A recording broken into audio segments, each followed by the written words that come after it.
یہ ہے وقت میڈیا۔ ادبی و ثقافتی تنظیم میزان کے زیر اہتمام دہلی کے غالب اکیڈمی میں 2 مئی 2024 کو عالمی شہرت یافتہ شاعر و نثر نگار ڈاکٹر ماجد دیوبندی کی نثر کی تیسری کتاب میری کاوشیں کی رسم اجرا کی تقریب کا انعقاد عمل میں آیا۔ اس موقع پر ایک آل انڈیا مشاعرے کا بھی انعقاد کیا گیا۔ اس موقع پر ہندوستان کی مشہور و معروف علمی، ادبی و سیاسی شخصیات جیسے Salman Khurshid, Mim Afzal, professor Akhtar Alwasey, S M Khan, doctor Taslim Rahmani, doctor Syed Farooq, doctor Athar Farooqui نے اظہار خیال کرتے ہوئے ڈاکٹر ماجد دیوبندی کو اپنی محبتوں و دعاؤں سے نوازا۔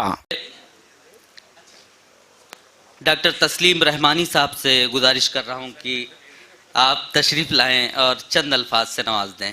ڈاکٹر تسلیم رحمانی صاحب۔ اعوذ باللہ من الشیطان الرجیم، بسم اللہ الرحمن الرحیم۔ محترم صدر انجمن پروفیسر اختر الواسع صاحب، جناب سلمان خورشید صاحب، میم افضل صاحب، ڈاکٹر فاروق صاحب، ایس ایم خان صاحب، سید احمد صاحب، میرے محترم استاد بلال صاحب، پھلت کے چیئرمین صاحب، رضوی صاحب، آپ تمام یہ کہکشاں السلام علیکم ورحمۃ اللہ وبرکاتہ۔ میں بڑا خوش نصیب محسوس کر رہا ہوں کہ علم و ادب کی اتنی عظیم الشان، درخشاں، تابناک قیادت کے درمیان آج یہ ذرہ تہ خاک بھی یہاں موجود ہے، اور اس کے لیے ماجد دیوبندی صاحب کا بے حد شکر گزار ہوں، جن کی چھٹی تصنیف کا کہ آج یہ رسم رونمائی اور اجرا وقوع پذیر ہوا ہے، اور یقیناً یہ آدھا درجن کتاب ہو گئی ہے، تو درجن والی فہرست میں تو ماجد بھائی آئی گئے آج۔ آپ ماشاءاللہ، آپ کو بہت مبارک ہو۔ میں صرف اتنا عرض کرنا چاہتا ہوں کہ فی زمانہ جس کے ہاتھ میں قلم ہے اور جس کے منہ میں زبان ہے اور وہ ان کا جائز استعمال کر رہا ہے، تو آج کل ایک بڑا متنازع لفظ ہے مجاہدہ، جہاد۔ یہ قلم اور زبان کا جہاد فخریہ طور پر ماجد دیوبندی صاحب کرتے چلے آ رہے ہیں، اور یہ کتاب اس کی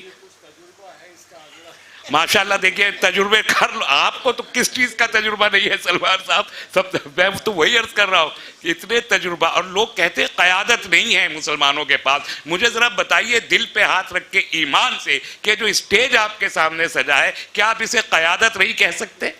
سیاست ہے، صحافت ہے، ادب ہے، تصنیف ہے، بیوروکریٹ ہے، اقتدار ہے، اہل زبان ہے اور استاد ہے۔ کسے کہتے ہیں قیادت؟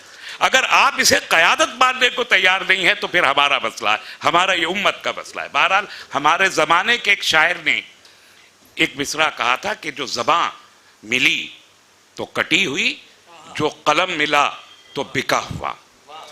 اس کو توڑتے ہیں ماجد دیوبندی جب ان کی چھٹی کتاب کا آپ کو اجرا آج یہاں دیکھنے کو ملتا۔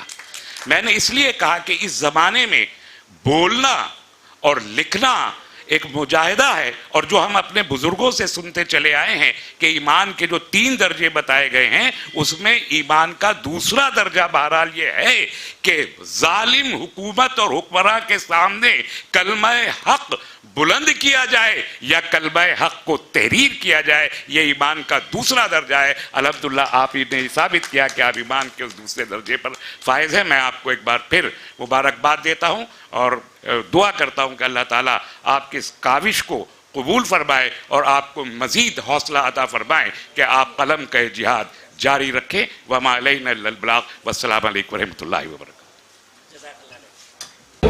میں شفیق خان، وقت میڈیا کے لیے غالب اکیڈمی نظام الدین، دہلی سے